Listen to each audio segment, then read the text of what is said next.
X ಖಾತೆಯಲ್ಲಿ ಮಾಜಿ CM ಸಿದ್ದರಾಮಯ್ಯನವರು ಮಾಡಿರುವಂತಹ ಪೋಸ್ಟ್ ಅವರ ಅಭಿಮಾನಿಗಳಿಗೆ ಬೇಸರ ತರಿಸಿದೆ. 2028ರ ಚುನಾವಣೆಯಲ್ಲಿ ನಾನು ಸ್ಪರ್ಧೆ ಮಾಡೋದಿಲ್ಲ ಅಂತ ಪೋಸ್ಟ್ ಮಾಡಿದ್ದಾರೆ ಸಿದ್ದರಾಮಯ್ಯನವರು. ಸಕ್ರಿಯ ರಾಜಕಾರಣದಲ್ಲಿದ್ದು ಜನರ ಕಷ್ಟ ಸುಖಗಳಿಗೆ ಧ್ವನಿಯಾಗಿ ನಾನು ನಿಲ್ತೀನಿ ಅಂತ ಸಿದ್ದರಾಮಯ್ಯ ಬರೆದುಕೊಂಡಿದ್ದಾರೆ. ಕ್ಷೇತ್ರದ ಜನರ ಒತ್ತಾಯ ಇದ್ದೇ ಇದೆ. ಮತ್ತೊಮ್ಮೆ ಸಿದ್ದರಾಮಯ್ಯನವರು ರಾಜಕೀಯ ಕಣಕ್ಕಿಳಿಬೇಕು, ಸ್ಪರ್ಧಿಸಬೇಕು ಅಂತ. ಬಟ್ ಸಿದ್ದರಾಮಯ್ಯನವರ ನಿಲುವು ಬೇರೆಯದ್ದೇ ಇದೆ. 2028ರ ಚುನಾವಣೆಯಲ್ಲಿ ತಾನು ಸ್ಪರ್ಧೆ ಮಾಡೋದಿಲ್ಲ ಅಂತ ಬರೆದಿದ್ದಾರೆ. ವರ್ಣ ಕ್ಷೇತ್ರದ ಜನ ಒತ್ತಾಯ ಮಾಡ್ತಾ ಇದ್ದಾರೆ. ಆದರೆ ನಾನು ಇನ್ನು ಮುಂದೆ ಯಾವುದೇ ಚುನಾವಣೆಯಲ್ಲಿ ಸ್ಪರ್ಧಿಸಬಾರ್ದು ಅಂದ್ಕೊಂಡಿದ್ದೀನಿ ಅಂತ ಹೇಳಿದ್ದಾರೆ. ಈಗ ನನಗೆ 79 ವರ್ಷ, ನಮ್ಮ ಸರ್ಕಾರದ ಅವಧಿ ಇನ್ನೂ 1.5 ವರ್ಷ ಇದೆ. ಹಿಂದಿನಂತೆ ಉತ್ಸಾಹದಿಂದ ಕೆಲಸ ಮಾಡೋದಕ್ಕೆ ಸಾಧ್ಯ ಆಗೋದಿಲ್ಲ ಅಂತ ಸಿದ್ದರಾಮಯ್ಯನವರು ಸುದೀರ್ಘವಾದಂಥ ಟ್ವೀಟ್ ಅನ್ನ ಮಾಡಿದ್ದಾರೆ. ಬಟ್ ಜನರ ಕಷ್ಟ ಸುಖಗಳಿಗೆ ಧ್ವನಿಯಾಗಿರ್ತೀನಿ ಅಂತ ಹೇಳಿದ್ದಾರೆ. ಪ್ರತಿನಿಧಿ ಸುನಿಲ್ ಇದ್ರ ಬಗ್ಗೆ ಮಾಹಿತಿ ಕೊಡ್ತಾರೆ. ಸುನಿಲ್, ಆಫ್ ಕೋರ್ಸ್ ಅವರ ಅಭಿಮಾನಿಗಳಿಗಿರುವಂತ ಆಸೆ ಸಹಜ, ಅವರು ಆಕ್ಟಿವ್ ಆಗಿರಬೇಕು, ಆಕ್ಟಿವ್ ಪಾಲಿಟಿಕ್ಸ್ ನಲ್ಲಿ ಇರಬೇಕು ಅಂತ. ಬಟ್ ಸಿದ್ದರಾಮಯ್ಯನವರು ಟ್ವೀಟ್ ಮಾಡೋ ಮೂಲಕವಾಗಿ ಸ್ಪಷ್ಟವಾಗಿ ಹೇಳಿದ್ದಾರೆ 28ರ ಚುನಾವಣೆಯಲ್ಲಿ ಸ್ಪರ್ಧೆ ಮಾಡೋದಿಲ್ಲ ಅಂತ. ಸುನಿಲ್ ಧ್ವನಿ ಕೇಳಿಸ್ತಾ ಇದೆ ಅನ್ಕೊಳ್ತೀನಿ. Go ahead. ಮತ್ತೆ ಸಂಪರ್ಕಿಸೋ ಪ್ರಯತ್ನ ಮಾಡೋಣ. ಈ ಟ್ವೀಟ್ ಅನ್ನ ಗಮನಿಸ್ತಾ ಇದ್ದೀರಿ ನೀವು. 2028ರ ವೇಳೆಗೆ ಆ ಚುನಾವಣೆಯಲ್ಲಿ ನಾನು ಸ್ಪರ್ಧೆ ಮಾಡೋದಿಲ್ಲ, ಬಟ್ ಜನರ ಜೊತೆ ಯಾವಾಗಲೂ ಇರ್ತೀನಿ, ಜನರ ಕಷ್ಟಗಳನ್ನ ಆಲಿಸ್ತೀನಿ, ಅವ್ರ ಸಮಸ್ಯೆಗಳಿಗೆ ಸ್ಪಂದಿಸ್ತೀನಿ ಅಂತ ಹೇಳಿದ್ದಾರೆ. ಜೊತೆಗೆ ಈ ಹಿಂದಿನ ಚುನಾವಣೆಯೆಲ್ಲ ಹೇಗಾಯಿತು, ಕ್ಷೇತ್ರದ ಜನರೇ ದುಡ್ಡು ಕೊಟ್ಟು ಗೆಲ್ಲಿಸ್ಕೊಂಡು ಬಂದಿರೋದು, ಇದನ್ನೆಲ್ಲ ಬರ್ಕೊಂಡಿದ್ದಾರೆ. ಒಂದು ನೆನಪಿನ ರೀತಿಯಾಗಿ ಬರೆದುಕೊಂಡಿದ್ದಾರೆ.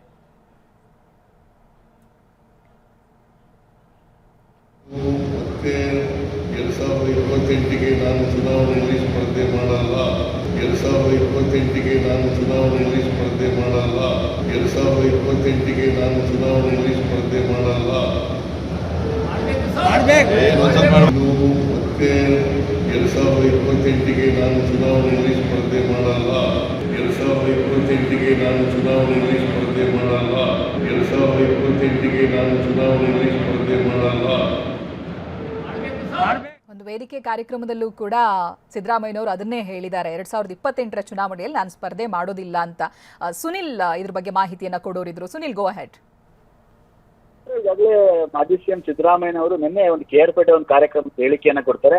2028ರ ಒಂದು ಚುನಾವಣೆ ಏನು ಬರುತ್ತೆ, ಆ ಒಂದು ಸಾರ್ವತ್ರಿಕ ಚುನಾವಣೆಯಲ್ಲಿ ನಾನು ಸ್ಪರ್ಧೆ ಮಾಡುವುದಿಲ್ಲ ಅಂತ ಹೇಳಿ. ಅದಾದ ನಂತರದಲ್ಲಿ ಸಾಕಷ್ಟು ರಾಜಕೀಯವಾಗಿ ಒಂದಷ್ಟು ಚರ್ಚೆಗಳು ಕೂಡ ಜೋರಾಗಿತ್ತು.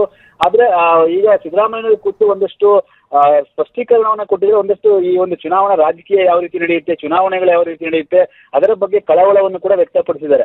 ನಾನು ಚುನಾವಣೆಯಲ್ಲಿ ಯಾವುದೇ ರೀತಿಯಾಗಿ 28ಕ್ಕೆ ಸ್ಪರ್ಧಿಸಲ್ಲ, ಆದ್ರೆ ಸಕ್ರಿಯ ರಾಜಕಾರಣದಲ್ಲಿ ಇದ್ದು ಜನರ ಕಷ್ಟಗಳಿಗೆ ಭಾಗಿಯಾಗ್ತೀನಿ. ಆದ್ರೆ ಈಗಿನ ಒಂದಷ್ಟು ರಾಜಕೀಯ ಕ್ಷೇತ್ರವನ್ನು ನೋಡಿದ್ರೆ ಸಾಕಷ್ಟು ಕಲುಷಿತಗೊಂಡಿದೆ. ಅದರಲ್ಲೂ ಕೂಡ ಪ್ರಮುಖವಾಗಿ ಚುನಾವಣೆಗೆ ದುಡ್ಡು ಕೊಟ್ರೆ, ದುಡ್ಡಿದ್ರೆ ಮಾತ್ರ ಸ್ಪರ್ಧೆ ಮಾಡಬೇಕು. ಜನ ಕೂಡ ಇವತ್ತು ದುಡ್ಡನ್ನು ತೆಗೆದುಕೊಂಡು ಓಟ್ ಹಾಕುವಂತ ಕಾಲ ಬಂದಿದೆ. ಈಗಿರುವಾಗ ಚುನಾವಣೆ ಅಂದ್ರೆ ಎಲ್ಲಿ ನಡೆಸಲಿಕ್ಕಾಗತ್ತೆ? ಪ್ರಾಮಾಣಿಕವಾಗಿ ಕೆಲಸ ಮಾಡುವಂತ ರಾಜಕಾರಣಿಗಳಿಗೆ ಎಲ್ಲಿ ಅವಕಾಶವಿದೆ? ಈಗ ನನಗೂ ಕೂಡ 79 ವರ್ಷ ಆಗಿದೆ, ಮತ್ತೆ 28 ಚುನಾವಣೆಗೆ ಸುಮಾರು 82 ವರ್ಷ ಆಗ್ಬಿಡುತ್ತೆ. ಆ ಒಂದು ಸಂದರ್ಭದಲ್ಲಿ ಮತ್ತೆ ಚುನಾವಣೆ ನಡೆಸಲಿಕ್ಕೆ, ಓಡಾಟ ಮಾಡ್ಲಿಕ್ಕೆ ನನ್ನ ಆರೋಗ್ಯ ಯಾವ ರೀತಿಯಾಗಿ ನನಗೆ ಪರ್ಮಿಟ್ ಮಾಡುತ್ತೆ ಅಂತ ಗೊತ್ತಿಲ್ಲ.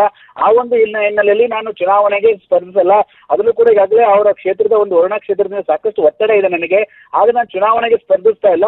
ಅದರ ಜೊತೆಗೆ ಅವ್ರ ಹೇಳಿಕೆಯ ಜೊತೆಗೆ ಈಗಿನ ರಾಜಕೀಯ ಬೆಳವಣಿಗೆ ಬಗ್ಗೆ, ನಡೀತಾ ಇರುವಂತ ಒಂದಷ್ಟು ರಾಜಕೀಯ ಚಟುವಟಿಕೆಗಳ ಬಗ್ಗೆ ಕಳವಳವನ್ನು ಕೂಡ ವ್ಯಕ್ತಪಡಿಸಿದ್ದಾರೆ. ಅಂದ್ರೆ ಅವರ ಮಾತಲ್ಲಿ ಸ್ಪಷ್ಟವಾಗಿದೆ, ಈಗಿನ ರಾಜಕಾರಣ ಕ್ಷೇತ್ರ ಎಂದರೆ ರಾಜಕೀಯ ಕ್ಷೇತ್ರ ಕಲುಷಿತವಾಗಿದೆ. ದುಡ್ಡಿದ್ದಂತವ್ರು ಮಾತ್ರ ಚುನಾವಣೆ ಬರ್ಬೇಕಾಗತ್ತೆ, ರಾಜಕೀಯ ಬರ್ಬೇಕಾಗತ್ತೆ, ಚುನಾವಣೆ ನಿಲ್ಲಕ್ಕೆ ಅವಕಾಶವಾಗುತ್ತೆ. ಎಂತ ಪರಿಸ್ಥಿತಿ ಅಂತಂದ್ರೆ ದುಡ್ಡು ಕೊಟ್ಟಿದ್ರೆ ಮಾತ್ರ ಜನಗಳು ಮತ ಹಾಕ್ತಾರೆ. ಹಾಗಾಗಿ ಚುನಾವಣೆನ ನಡೆಸಲಿಕ್ಕೆ ಕಷ್ಟವಾಗುತ್ತೆ. ಅದರಲ್ಲೂ ಕೂಡ ಪ್ರಾಮಾಣಿಕವಾಗಿ ರಾಜಕಾರಣ ಮಾಡುವಂತವರಿಗೆ ಅವಕಾಶ ಇಲ್ಲ ಅಂತೇಳಿ ಸಿದ್ದರಾಮಯ್ಯನವರು ಈ ಒಂದು ಮಾಧ್ಯಮ ಹೇಳಿಕೆ ಮತ್ತು ಎಕ್ಸ್ ಖಾತೆಯ ಮೂಲಕ ಅವರು ಸ್ಪಷ್ಟನೆಯನ್ನು ಕೊಟ್ಟಿದ್ದಾರೆ. ಇದು ಮತ್ತಷ್ಟು ಚರ್ಚೆಗೆ ಗ್ರಾಸವಾಗುವಂತ ಸಾಧ್ಯತೆ ಕೂಡ ದಟ್ಟವಾಗಿದೆ. ಯಾಕೆಂದ್ರೆ ಸಿದ್ದರಾಮಯ್ಯನವರು ಚುನಾವಣಾ ರಾಜಕಾರಣದಿಂದ ನಿವೃತ್ತಿ ಹೊಂದ್ತೀವಿ ಅಂತ ಹೇಳಿಕೆಯಿಂದ ಅದರಲ್ಲೂ ಕೂಡ ಸಾಕಷ್ಟು ಅವರ ಕಾಂಗ್ರೆಸ್ನ ನಾಯಕರು ಯಾವುದೇ ಕಾರಣಕ್ಕೂ ಈ ಒಂದು ನಿರ್ಧಾರವನ್ನು ತೆಗೆದುಕೊಳ್ಳಬಾರದು, ಸಿದ್ದರಾಮಯ್ಯನವರು ನಮ್ಮ ಜೊತೆ ಸದಾ ಸಿದ್ದರಾಮಯ್ಯ ಇರಬೇಕು ಅನ್ನೋ ಒಂದು ಒತ್ತಡವನ್ನು ಕೂಡ ಹೇಳ್ತಾ ಇದ್ರು. ಆದ್ರೆ ಸಿದ್ದರಾಮಯ್ಯ ಅವರು ಸ್ಪಷ್ಟೀಕರಣ ಕೊಟ್ಟು ಮತ್ತೆ ಈಗಿರುವಂತ ರಾಜಕೀಯ ಕ್ಷೇತ್ರದಲ್ಲಿನ ಬೆಳವಣಿಗೆಗಳ ಬಗ್ಗೆ ಕಳವಳ ವ್ಯಕ್ತಪಡಿಸಿರುವಂತದ್ದು ಮತ್ತಷ್ಟು ಹೊಸ ಚರ್ಚೆಗೆ ಕೂಡ ಗ್ರಾಸವಾಗಿದೆ. ಆದ್ರೆ ಸಿದ್ದರಾಮಯ್ಯ ಅವರಂತೂ ಸ್ಪಷ್ಟವಾಗಿ ಹೇಳಿದ್ರೆ ಯಾವುದೇ ಕಾರಣಕ್ಕೂ ನಾನು 2028ರ ಚುನಾವಣೆಗೆ ಸ್ಪರ್ಧಿಸಲ್ಲ, ಆದ್ರೆ ಸಕ್ರಿಯ ರಾಜಕಾರಣದಲ್ಲಿ ಇದ್ದು ಪಕ್ಷ ಸಂಘಟನೆ ಮತ್ತೆ ಜನರ ಕಷ್ಟ ಸುಖಗಳಿಗೆ ಭಾಗಿಯಾಗ್ತೀನಿ. ಸುದೀರ್ಘ ರಾಜಕಾರಣದಲ್ಲಿ ನನಗೆ ಸಾಕಷ್ಟು ಗೆಲುವು ಸೋಲು ಎರಡೂ ಆಗಿದೆ.